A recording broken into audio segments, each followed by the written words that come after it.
नमस्कार. तिखट पाहुणच्या रेसिपीज मध्ये तुम्हा सर्वांचे मनापासून स्वागत.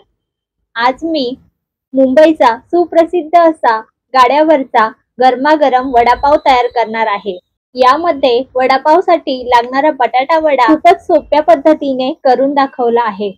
एकदा जर ही पद्धत बघितली तर तुम्ही बाहेरचा वडापाव सुद्धा विसरून जाल. इतकी सोपी आणि सहजरित्या कुणालाही जमेल इतका सोपा हा बटाटा वडा म्हणजेच आपला वडापाव घरच्या घरी तयार होणार आहे. चला तर मग लगेच रेसिपीला सुरुवात करूया.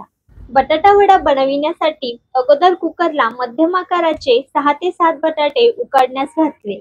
कुकरच्या 4 शिट्ट्या करून घेऊ. कुकर होतो तोपर्यंत दुसरीकडे एक छोटंसं वाटण बनवूया. वाटणामध्ये 10 ते 12 लसूण पाकळ्या, 1 इंच अद्रकचे तुकडे, 4 ते 5 हिरवी मिरची, 1 छोटा चमचा जिरं आणि 1 छोटा चमचा धने घेतले. तर हे पाणी न घालताच मिक्सरला वाटून घेतलं. तर बघा याप्रमाणे इथे 2 चमचे आपले हे वाटण तयार झालेलं आहे. त्यानंतर आता बटाटा वड्याचं वरचं जे कोटिंग असतं ते बनवायला घेऊया. त्यासाठी बघा एका बाउल मध्ये मी 2 मोठे चमचे बेसन घेतलं. त्यामध्येच लगेच पाव चमचा हळद घातली. तर हळद ही कमीच घाला कारण बेसन हे पिवळसरच असतं. सोबतच पाव चमचा ओवा बघा हातावर असा क्रश करून घातला. असा ओवा घातल्याने बटाटा वडा हा पचायला हलका फुलका होतो. आणि त्याचबरोबर अगदी किंचितसा सोडा घातला. तर सोडा हा थोडाच घालायचा, जास्त प्रमाणात सोडा घालू नका, नाहीतर मग वडे हे तेल पितात. आणि आता यामध्ये घातलं चवीपुरतं मीठ. आता यामध्ये थोडं थोडं पाणी घालून पीठ भिजवायचं. 1 ग्लास पाणी घेतलं होतं तर साधारणपणे पाऊण ग्लास इतकं पाणी हे पीठ भिजवण्यास लागतं.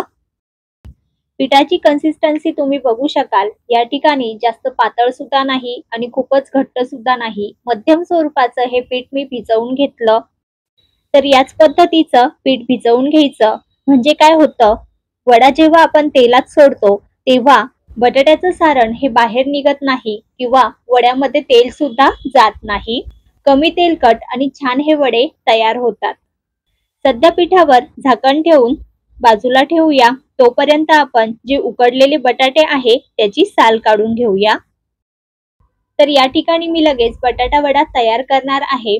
तुम्ही हे बटाटे अगोदरच शिजवून थंड झाल्यावर त्याची साल काढून घेऊ शकता, परंतु हे मी लगेच काढून घेत आहे. तर याच पद्धतीने सर्व बटाट्यांची साल काढून ते प्लेट मध्ये मी काढून घेतले. आता बटाटा गरम असल्यामुळे त्याचे चाकूच्या मदतीने असे पीसेस कट करून घ्यायचे. बटाटा जर थंड असेल तर तो तुम्ही हाताने सुद्धा कुस्करून घेऊ शकता.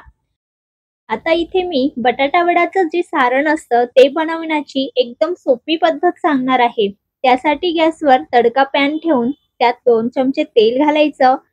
तेल गरम झालं की गॅस बारीक करायचा आणि तेलामध्ये पाव चमचा मोहरी. तर इथे मोहरी घातली, जिरं घालायचं नाही कारण आपण जे वाटण तयार केलेलं होतं त्यामध्ये आपण जिरं वापरलेलं आहे. मोहरी छान तडतडली की लगेच यामध्ये 7 ते 8 कढीपत्त्याची पानं ही हाताने कुस्करून घातली. त्यानंतर लगेच यामध्ये बघा जे वाटण आपण तयार करून घेतलं होतं ते संपूर्ण घातलं आणि त्याचबरोबर पाव चमचा हिंग आणि पाव चमचा हळद पावडर. तर बघा मस्त खमंग अशी साधी सोपी फोडणी तयार झाली. गॅस बंद करायचा. हे सर्व चांगलं मिसळून घ्यायचं आणि तयार फोडणी लगेच आपण जे कट केलेले बटाटे आहे त्यावर घालायची.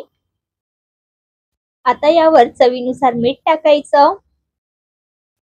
बारीक चिरलेली कोथिंबीर घालायची आणि सर्व चांगलं मिक्स करून घ्यायचं. तर इथे फोडणी गरम असल्यामुळे मी बघा जे स्मॅशर असतं पावभाजीचं त्याने सर्व चांगलं स्मॅश करून घेणार आहेत. यामुळे काय होतं, जी फोडणी घातलेली आहे आपण बटाट्यामध्ये ती चांगली एकजीव होते, बटाट्यामध्ये चांगली मिसळून येते, शिवाय हाताला चटके सुद्धा बसत नाही. तर बघा व्यवस्थित हे मिक्स केलं. नंतर मिश्रण थोडंसं थंड झाल्यावर हातानेच व्यवस्थित असा याचा एक गोळा तयार करून घेतला. तर बघा अगदी सहज सोप्या पद्धतीने या ठिकाणी मी कढईचा वापर न करता बटाटा वडा बनविण्यासाठीचं जे सारण असतं बटाट्याचं ते तयार करून घेतलेलं आहे. आता ज्या आकाराचा बटाटा वडा आपल्याला तयार करून घ्यायचा आहे तेवढं मिश्रण हातामध्ये घेऊन त्याचे गोलाकार गोळे तयार करून घ्यायचे. तर बघा या ठिकाणी मी मध्यम आकाराचे गोळे तयार करून घेतले। आता याच पद्धतीने राहिलेल्या मिश्रणाचे सुद्धा गोळे तयार करून घेऊ। तर या पद्धतीने तुम्ही एकदा वडापाव नक्की तयार करून बघा। जे वाटण आपण तयार करून घेतलेलं होतं त्यामुळे ह्या बटाट्या वड्याची चव ही दुप्पट होणार आहे। तर बघा, या ठिकाणी मी तयार मिश्रणाचे सर्व वडे तयार करून घेतले। तयार मिश्रणामध्ये मध्यम आकाराचे 10 ते 12 वडे तयार होतात।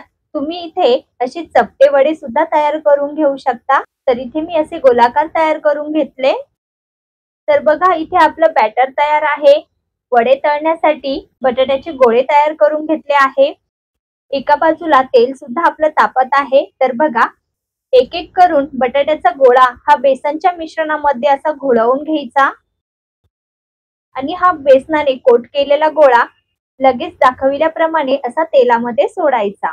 तर एकीकडे मी तेल हे मध्यम आचेवर गरम करत ठेवलेलं होतं। तर बटाटा वडा तळण्यासाठी तेल हे जास्त कडकडीत गरम करून घ्यायचं नाही। तेल अगोदर मध्यम आचेवर गरम करत ठेवायचं, म्हणजे तळले जाणारे वडे सुद्धा परफेक्ट असे तळले जातात आणि आतून कच्चे सुद्धा राहत नाही। आता तेल किती तापलेलं आहे याचा अंदाज तुम्हाला आलाच असेल। तर तेल हे जास्त तापवायचं नाही, ते असं मध्यम म्हणजेच हलकसंच तापवून घ्यायचं। आता अशाच पद्धतीने मी आणखी काही वडे तेलात सोडून घेते। तेलात वडे सोडल्यानंतर ते लगेच चमच्याने उलटायची घाई करायची नाही।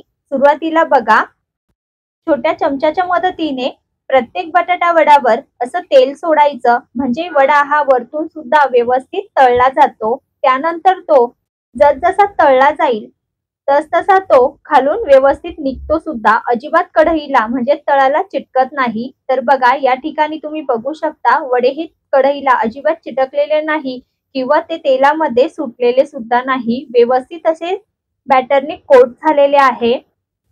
तर गॅसची फ्लेम ही वडे तळत असताना मध्यमच ठेवायची, कुठेही वाढवायची नाही आणि मध्यम आचेवरच बघा, या ठिकाणी मी वडे हे छान असे गोल्डन ब्राऊन रंगावर तळून घेतलेले आहे। तर आता तळलेले हे वडे प्लेटमध्ये काढून घेऊ। तर बघा, मस्त खमंग असे बटाटे वडे तळून तयार आहे। आता जे राहिलेले वडे आहेत ते सुद्धा आपण याच पद्धतीने मस्त खमंग खरपूस असे तळून घेऊ। आता असा तळणीचा पदार्थ आहे म्हटल्यावर तळलेल्या मिरच्या ह्या आल्याच, तर मस्त बटाटा वडा सोबत खाण्यासाठी या ठिकाणी मिरच्या सुद्धा तळून झाल्यात। बघा, किती मस्त हा आपला बटाटा वडा तयार आहे। सोबत पाव असल्यामुळे इथे आपला वडापाव सुद्धा तयार झालेला आहे। मस्त वडा पावामध्ये घालायचा, सोबत लाल सुकी चटणी सुद्धा करून घेतलेली आहे, जिची रेसिपी आपल्या चॅनलवर आहे, तर ती नक्की बघा। आणि तळलेली मिरची, आहा, एकच नंबर। काय मग, सुटलं की नाही तोंडाला पाणी? तर हा गरमागरम वडा म्हणजेच बटाटा वडा आणि वडापाव एकदा नक्की तयार करून बघा। रेसिपी आवडली तर रेसिपीला लाईक करा। आतून वडा बघा काय मस्त दिसतोय, वरतून कोटिंग सुद्धा परफेक्ट आलेली आहे। जे वाटण यात आपण घातलं होतं त्याने मस्त चविष्ट, कमी तेलकट, खमंग असा हा मुंबईचा सुप्रसिद्ध वडापाव तयार झाला आहे। तुम्हीही या पद्धतीने करून बघा, तुमचा अभिप्राय कळवा आणि जर पहिल्यांदाच आपली ही रेसिपी बघत असाल तर चॅनलला सबस्क्राईब पण करा। पुन्हा भेटूया एका नवीन रेसिपी सोबत। धन्यवाद।